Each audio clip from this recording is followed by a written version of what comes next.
आज Doubtnut app download करें।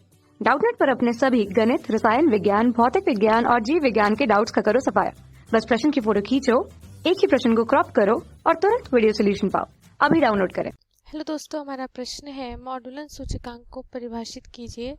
दूसरा है कि मॉडुलन सिग्नल का आयाम वाहक तरंग के आयाम से कम क्यों रखा जाता है। मॉडुलन सूचकांक का मान 1 से कम क्यों रखा जाता है। ठीक है, तो देखिए क्या होता है। मॉडुलन सूचकांक क्या होता है कि जब हम मॉडुलन की प्रक्रिया करते हैं, मॉडुलन की प्रक्रिया का क्या मतलब हुआ कि अगर हमें किसी संदेश संकेत को दूर तक संप्रेषित करना होता है, ठीक है, तो संदेश संकेत की जो आवृत्ति होती है वो बहुत कम होती है।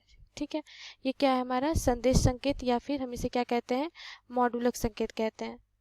मॉडुलक संकेत, इसकी आवृत्ति क्या होती है, बहुत कम होती है, इसीलिए हम इसे एक वाहक तरंग की मदद से क्या करते हैं, संप्रेषित करते हैं। ठीक है, और ये जो वाहक तरंग होती है इसकी जो आवृत्ति होती है वो बहुत अधिक होती है। ठीक है, वाहक संकेत। अब क्या करते हैं, इसका अध्यारोपण करते हैं, जिससे हम क्या कहते हैं, मॉडुलन कहते हैं। ठीक है, तो यहाँ पे क्या होता है कि इसके लिए अगर आवृत्ति हम FM माने, ठीक है, और इसके लिए आवृत्ति FC, ठीक है, और इसका जो आयाम है वो हम क्या मान ले रहे हैं, AM, और इसके लिए जो आयाम है वो हम AC मान ले रहे हैं। ठीक है, तो जब इन दोनों का अध्यारोपण होता है तो इसके फलस्वरूप हमें क्या प्राप्त होती है, मॉडुलित तरंग प्राप्त होती है। ठीक है, और ये जो मॉडुलित तरंग होती है, ठीक है, ये क्या है, मॉडुलित तरंग या मॉडुलित संकेत।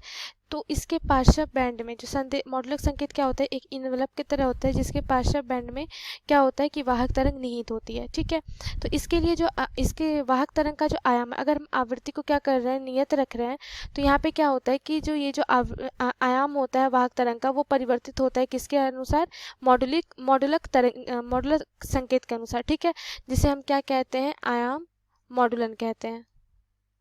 ठीक है, तो यहाँ पे देखिए कि सूचना का संप्रेषण क्या होता है, वो हम कहते हैं आयाम मॉडुलन, जैसे यहाँ पे हो रहा है। ठीक है, तो मॉडुलन सूचकांक क्या होता है कि देखिए जब क्या होता है कि जब हम मॉडुलन की प्रक्रिया करते हैं, ठीक है, तो मॉडुलन की गहराई या मॉडुलन गुणांक या मॉडुलन सूचकांक तीनों एक ही चीज़ होती है, जो हमें बताता है कि मॉडुलन की जो गुणवत्ता है वो क्या है। ठीक है, कि मॉडुलन कितना संकेत जो हम मॉडुलित कर रहे हैं उसका कितना भाग अच्छे से मॉडुलित हो पा रहा है, मतलब वो प्रेषक से अभिग्राही तक पहुँच पा रहा है। ठीक है, तो वो हमें क्या बताती है, मॉडुलन सूचकांक बताती है।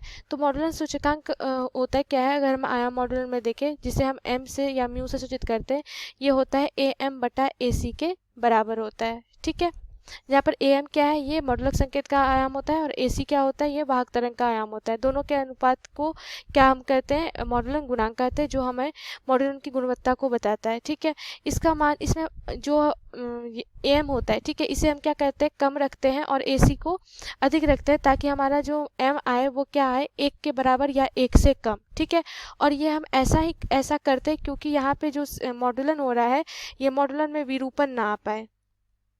ठीक है, विरूपण का क्या मतलब है कि जब मान लो कि यहाँ पे हमें जो मॉडुलन आ रहा है, ठीक है, अगर हम प्रतिशत में ले तो जैसे 50% हो रहा है, इसका मतलब क्या है कि संकेत क्या हो रहा है कि वो मतलब उसकी जो मॉडुलन हो रही है वो क्या हो रही है, 50%, मतलब आधी, मतलब इस तरह से कुछ हम दर्शा सकते हैं। ठीक है, ये क्या है कि इसकी 50% ही इसका क्या हो रहा है, मॉडुलन हो रहा है। ठीक है, अगर कोई सिग्नल 100% मॉडुलित हो रही है तो वो कुछ इस प्रकार से हमें बनेगी, जो क्या दिखा रहा है कि ये 100% ये मॉडुलित हो चुकी है। ठीक है, अगर मान लो कि हमें कितना है, अगर हमें 150% अगर मॉडुलन हो रहा है, तो यहाँ पे क्या होता है कि ये इन दोनों का क्या होता है कि ओवरलैप होता है, विरूपण होता है। ठीक है, सिग्नल का, तो उस विरूपण से बचने के लिए ही हम क्या करते हैं कि जो हमारा मॉडुलन संकेत होता है वो 1 के बराबर या 1 से कम, या फिर 100% या 100% से कम रखते हैं। ठीक है, तो विरूपण से बचने के लिए। धन्यवाद। कक्षा 6 से 12वीं से लेकर नीट, IIT, JEE वो एडवांस के लेवल तक 1 करोड़ से ज्यादा छात्रों का भरोसा। आज ही डाउनलोड करें डाउटनेट ऐप या व्हाट्सएप करें अपने सारे डाउट्स 8400 400 400 पर।